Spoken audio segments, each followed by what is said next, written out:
नमस्कार शेतकरी मित्रांनो, गाव आणि शेती या आपल्या शेतीविषयक यूट्यूब चॅनलवरती आपल्या सर्वांचं स्वागत आहे. शेतकरी मित्रांनो, आज या व्हिडिओमध्ये आपण झेंडू पिकाची दुसरी आळवणी ही किती दिवसांनी केली पाहिजे किंवा किती दिवसानंतर त्याच्यावरती आपण आळवणीचा डोस हा टाकला पाहिजे, प्रमाण किती पाहिजे, एकरी आपल्याला औषध किती लागेल याच विषयावरती हा व्हिडिओ आपण बनवत आहोत. त्यामुळे व्हिडिओ हा आपला शेवटपर्यंत पहा आणि आपल्या चॅनलवर जर आपण नवीन असाल तर चॅनलला सबस्क्राईब करा. फेसबुकवरती जर हा व्हिडिओ पाहत असाल तर फेसबुक प्रोफाईलला फॉलो नक्की करा. तर चला व्हिडिओला सुरुवात करू. शेतकरी मित्रांनो, झेंडू पिकामध्ये आळवणी करणं हा एक अत्यंत महत्त्वाचा विषय आहे. कारण की जर झेंडू पिकाला योग्य औषधं किंवा योग्य न्यूट्रियन्स मिळाले तरच आपल्या झेंडू पिकाची जी वाढ आहे ती चांगल्या पद्धतीने होत असते.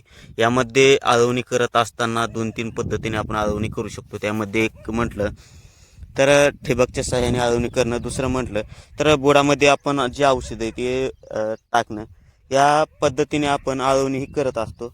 आळवणी करण्यासाठी आपण औषधं ही चांगल्या पद्धतीची आणि मार्गदर्शनानुसारच आपण औषधांची आळवणी जी आहे ती केली पाहिजे. तर यामध्ये मग कोणती आळवणी, तर सुरुवातीला आपण पहिली आळवणी केली ती कशा पद्धतीने करायची या विषयावरती देखील आपण व्हिडिओ आपल्या यूट्यूब चॅनलवरती अपलोड केला आहे, तो जाऊन आपण पाहू शकता.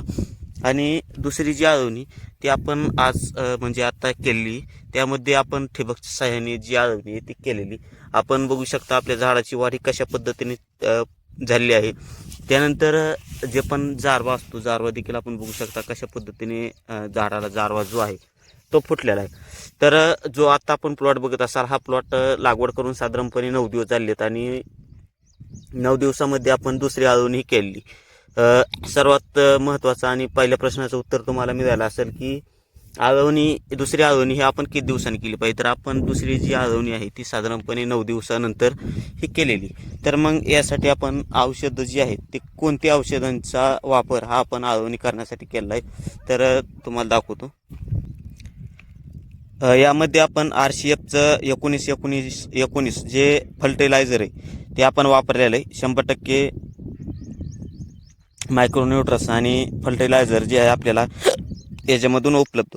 यामधून आपल्याला उपलब्ध होतं आहे. त्यानंतर किती प्रमाणामध्ये आपण हे झाडात सोडलं पाहिजे, तर यामध्ये आपल्याला दाखवलेलं आहे 200 लिटर पाण्यासाठी 1 किलो, म्हणजे 1 एकर क्षेत्र असेल तर आपल्याला 200 लिटर पाणी घ्यायचं आणि 200 लिटरमध्ये एक किलो जे आहे ते आपण टाकायचं आहे. ह्या हिशोबाने आपण एकरी टाकू शकतो. एकरी साधारणपणे आपल्याला 1 ते 1.5 किलोपर्यंत जास्त प्रमाण झालं तरी पण चालतं आहे. 1.5 किलोच्या आसपास आपण एकरी हे जे खत आहे ते आपण सोडलं पाहिजे. तर आपण जे आहे ते साधारणपणे 3 एकर क्षेत्र आहे आणि 3 एकर क्षेत्रामध्ये साधारणपणे 4 किलो आपण जे आहे ते खताची मात्रा ही टाकलेली. तर अशा पद्धतीने आपण झेंडू पिकाला दुसरी आळवणी जी आहे ती आपण केली. तर व्हिडिओ कसा वाटला आपल्याला, व्हिडिओ जर आवडला असेल तर व्हिडिओला आपल्याला लाईक करा, यूट्यूब चॅनलला सबस्क्राईब करा आणि फेसबुकवरती जर हा व्हिडिओ पाहत असाल तर फेसबुक प्रोफाईलला देखील फॉलो नक्की करा. तर धन्यवाद.